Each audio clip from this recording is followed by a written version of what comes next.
Today I'm going to deliver a lecture on implementation programs.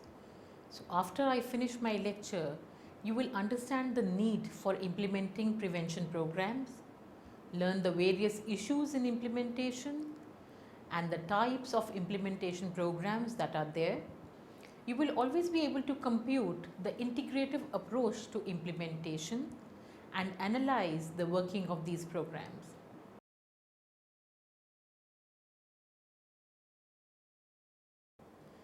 Let me give you an introduction to community and preventive programs. Community and preventive psychologists have learned a great deal about the art and science of implementing preventive efforts. Bringing good ideas and sound procedures of the kind that you read about in enduring practice are quite possible. Performance in the practice situation does not always match what can be demonstrated under the real world conditions. These challenges are made clear in the following study that I am going to quote, which investigated the effectiveness of community-based substance abuse prevention programs. In 2005, a group of researchers published a meta-analysis of results from 46 drug prevention programs funded by the United States Substance Abuse and Mental Health Services Administration. It was established in 1992 to make substance use and mental disorder information, services and research more accessible. SAMHSA, as it is known, is a public agency within the US Department of Health and Human Services. Prevention, treatment and recovery support services for behavioral health are important parts of the health service system for the community. The services work to improve our health and minimize costs to individuals, families, businesses and also the government. However, people suffering from either substance use and mental disorders or both because of their illness are often excluded from the current health care system and instead have to rely on the public safety net programs. Last year alone, approximately 29 million people in need of substance abuse treatments did not receive it. Further, an estimated 10.6 million people reported an unmet need for mental health care. Now that's a whopping number. The gap in service to this population unnecessarily jeopardizes the health and wellness of people and causes a ripple effect in costs to American communities. A wide variety of programs were involved, but all were focused on the prevention of child and adolescent substance abuse. All targeted high-risk youth. Some programs focused on in-class instruction about substance abuse, while others were designed to teach children specific skills such as how to refuse offers of drug and alcohol, and still others were recreation oriented. The evaluations covered a total of 5 years over 46 sites around the United States. The meta-analysis included the computation of effect size, a statistics that in most cases ranges from 0 to 1. The results were extremely disappointing. The mean effect size over all the sites was almost 0.02, which is almost 0. Even more discouraging was that at 22 of the 46 sites that were studied, the effect sizes were negative, indicating that the comparison groups demonstrated less substance abuse than the participant groups after the intervention.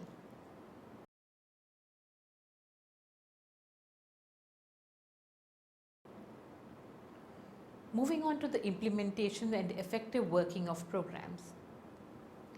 The concepts of how best to transfer effective educational programs and adapt them to new host settings have evolved through 4 stages. This is given by the Research Corporation in 1995. Number 1. Cookbook. In the 1970s, it was believed that programs had to be thoroughly discussed, ideally in kits that could be followed precisely step by step, hence the name. Replication is number 2. Later, model programs were replicating by having staff trained in the methods used by program developers and then bringing these methods back to specific settings to be carried out as similarly as possible, but with some room for adapting to the settings. Number 3 is adaptation. By the late 1980s, models were understood to require adaptation to the unique context of the host site, ideally by having the developer serve as a consultant in making the necessary changes. And finally, invention or innovation.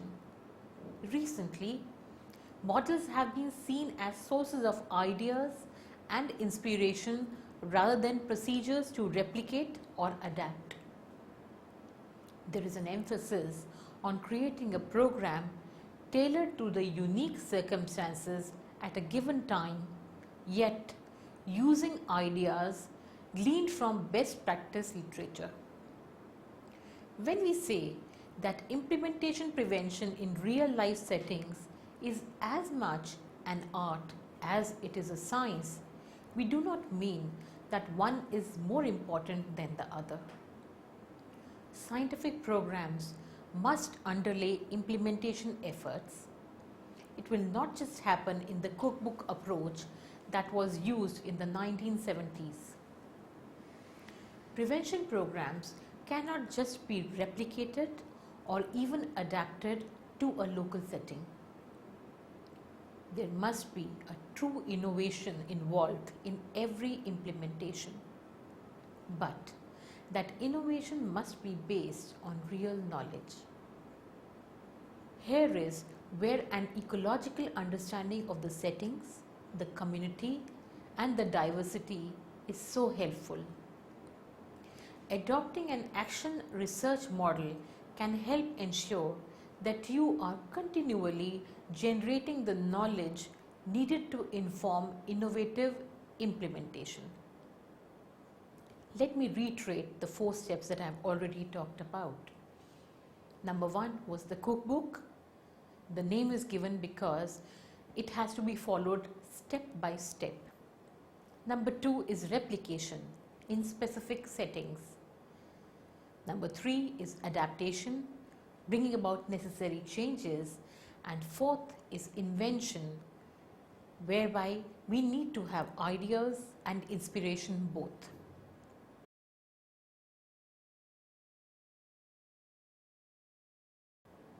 Let us talk about the issues that come up in implementation. Implementation refers to how a program is actually delivered in a real life setting. Everyone acknowledges the importance of implementation issues. In some respects, research on this issue is still in its infancy stage. The term implementation covers a wide range of practices.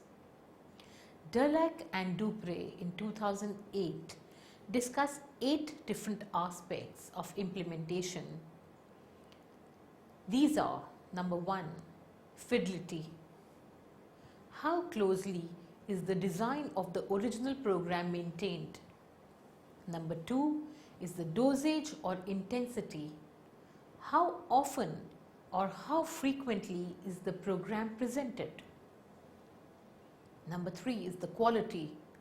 How well are the components of the program presented? 4. Participant responsiveness. How engaged are the participants? Followed by program differentiation. Were there clear theoretical and practical distinctions between this program and other interventions? The next is monitoring. Monitoring of control or comparison conditions. Were the control participants exposed to any other type of intervention? And finally, program reach. How many of the intended participants were actually enrolled in the program? If we talk about the program evaluation, ages and stages, the first is the pre-implementation, whereby there is a needs assessment, there is task analysis, goal setting, problem formulation or definition of the problem, followed by one step next, which is accountability, which is document activity and processes. Is the program operated as expected? Program refinement, which is informative feedback. Can the program operations be improved? Achieving objectives, short or intermediate term outcomes, and finally the program impact, which is the summative evaluation measuring change and effectiveness. Since our understanding of the science of implementation is still developing, the list is only preliminary, and there could easily be important aspects of implementation that are not included here. However, it is still a useful way of thinking about implementation issues that need to be addressed. Each of these aspects of implementation can be measured separately. For example, to measure program reach in a program designed for teen mothers, you could do two things. First, you could check to ensure that all the participants enrolled in the program are actually teen mothers. And second, you could look at public health data regarding the number of teen mothers in your area and compare that number to the number of participants in your program. To measure participant responsiveness, you could look at the attendance in the program. If the participants are not actively involved in a program, they will often just stop attending the program.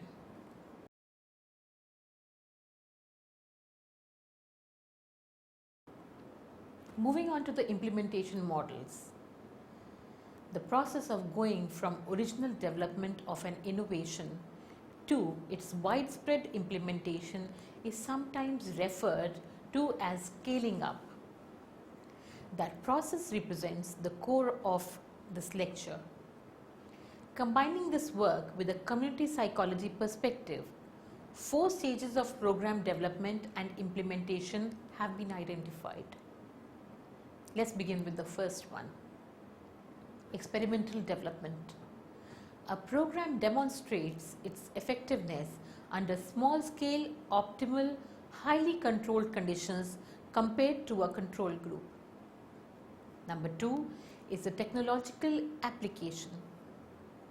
A program demonstrates effectiveness under real-world conditions similar to the conditions for which it is eventually intended, but still under the guidance of its developers. Followed by diffusion of innovation. A program is adopted by other organizations or communities and demonstrates effectiveness under the real-world conditions when not under the direct scrutiny and guidance of its developers. Widespread implementation. The diffusion stage brings about the program to a few communities only. Implementation becomes widespread when a program continues to show its effectiveness in a wide variety of settings and is transferred from its developers to new implementers who in turn conduct further program diffusion. The program has widespread impact only when this final stage occurs. The term diffusion of innovations can actually refer to a broader theory of the processes through which new ideas, technology, and products spread through cultures. Interest in this topic is multidisciplinary, including sociology, anthropology, education, political science, and business, and it dates back to the end of the 17th century. In 1962, Everett Rogers published a textbook titled Diffusion of Innovations, which standardized some of the ideas in this area, which is also known as technology transfer. While this research is not specific to the dissemination of preventive programs, it is certainly useful to summarize it here. Rogers stated that in order for an organization or an individual to adopt a new idea, a 5-step process must occur. In his last writings, he termed these stages as knowledge, persuasion, decision, implementation, and confirmation. In relation to the dissemination of prevention programs, the first 2 stages mean that the potential adopters of the program need to be aware that the program exists, and they must be presented with sufficient evidence regarding the benefits of the program to persuade them to adopt it. After the decision to adopt is made, the program is then implemented. Rogers emphasized that the implementation stage was still in the nature of a trial of the program, and the adopter would need to see evidence that the program produces benefits in that settings before confirming a commitment to that program.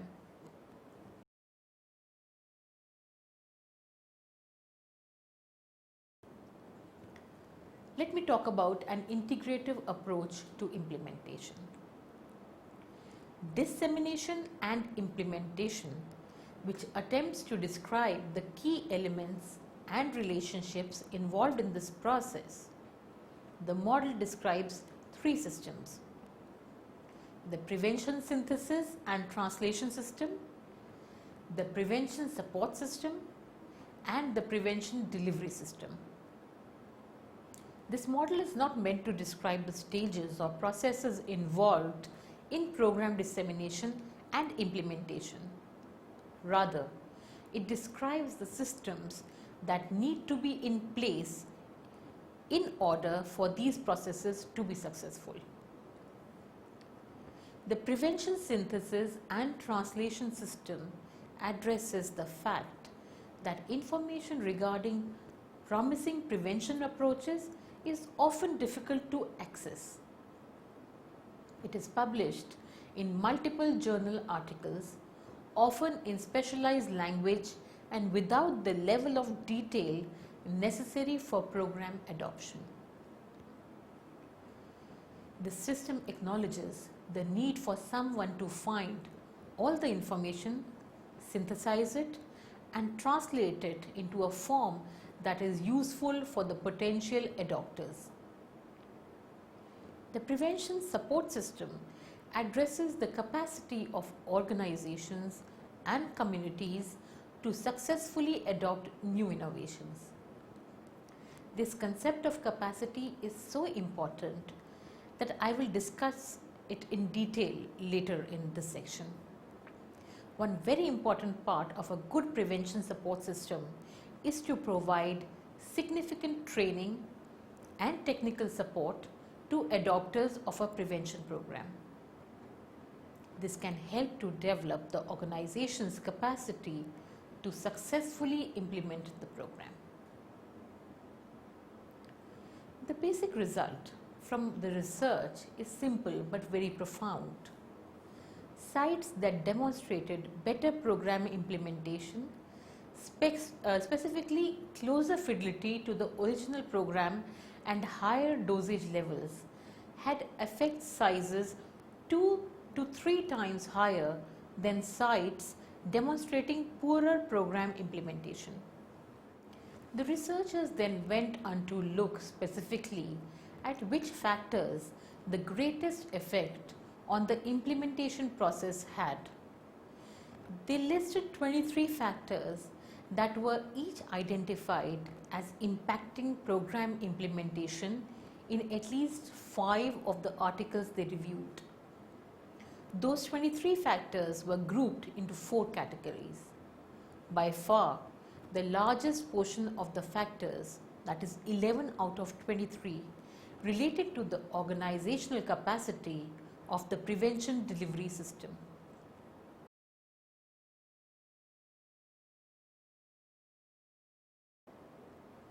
I'm going to talk about cultural diversity now. I think all of you know that there is a lot of cultural diversity in implementation programs. The role of culture has played a major role in managing the implementation of programs. However, it is necessary to focus on the problem definitions which are rooted in historical perspectives and cultural values. For Native American communities, many of the mental health programs are seen on some reservations, such as on substance abuse and depression, and are a direct result of historical attempts by European Americans to destroy Native American cultures, traditions, and religions. If substance abuse, depression, and suicide in Native American communities are defined by those communities as resulting from the decimation of their culture, values, and spirituality by the dominant American culture, then adopting an intervention from that dominant culture can never be seen as a solution. Rather, it would be a continuation of the problem. From this perspective, any successful intervention or prevention program would have to be developed from the spiritual and cultural traditions of that specific community. Because of the fundamental problem is not depression, but rather the forced separation of community members from traditional approaches to understanding the world, then interventions should be judged by how well they attempt to address the fundamental problems. The recognition that suicide prevention programs in Native American communities needs to be informed by this conceptualization of the problem is becoming widely recognized. In fact, the recent guide to suicide prevention among Native American and Alaskan Native youth, published by the US Department of Health and Human Services in 2010, lists historical trauma as a risk factor and cultural continuity as a protective factor. However, this recognition does not mean that this culturally anchored definition of the problem has been reflected in evidence-based prevention programming. In fact, the whole concept of evidence-based programming can be seen in some communities as an attempt to force the dominant cultural values of science on communities that do not necessarily share those values. This means that every aspect of the participatory action research cycle, from the definition and assessment through implementation and evaluation, must be informed by and congruent with the values of the community. An example of this kind of work is the American Indian Life Skills Development Curriculum. This is a high school based suicide prevention curriculum that was originally developed in collaboration with the Zuni Pueblo community. It seems to be quite promising as it shows results when implemented in a high school there. The program was originally designed with the process of cultural adaptation built into the curriculum, and it has since been implemented with a number of different tribal communities and is considered a promising approach by the US Department of Health and Human Services.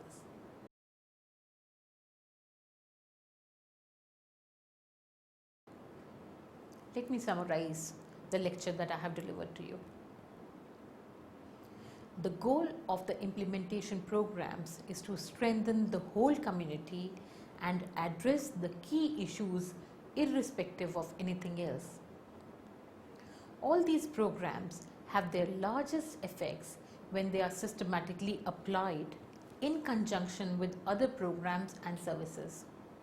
For example, home visiting programs demonstrate some of their largest effects when they are offered in conjunction with high quality daycare and when they focus on connecting families with other services in the community.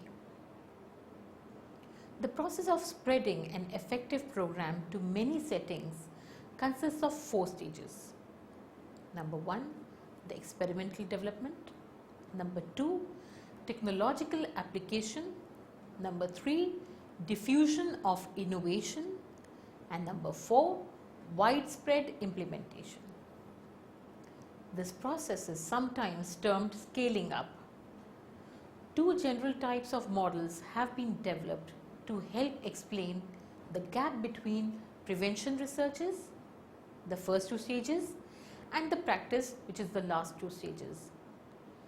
These are referred to as research in practice models and community-centered models. The interactive systems framework for dissemination and implementation is an attempt to develop a comprehensive model of implementation which integrates the 2 general types of models.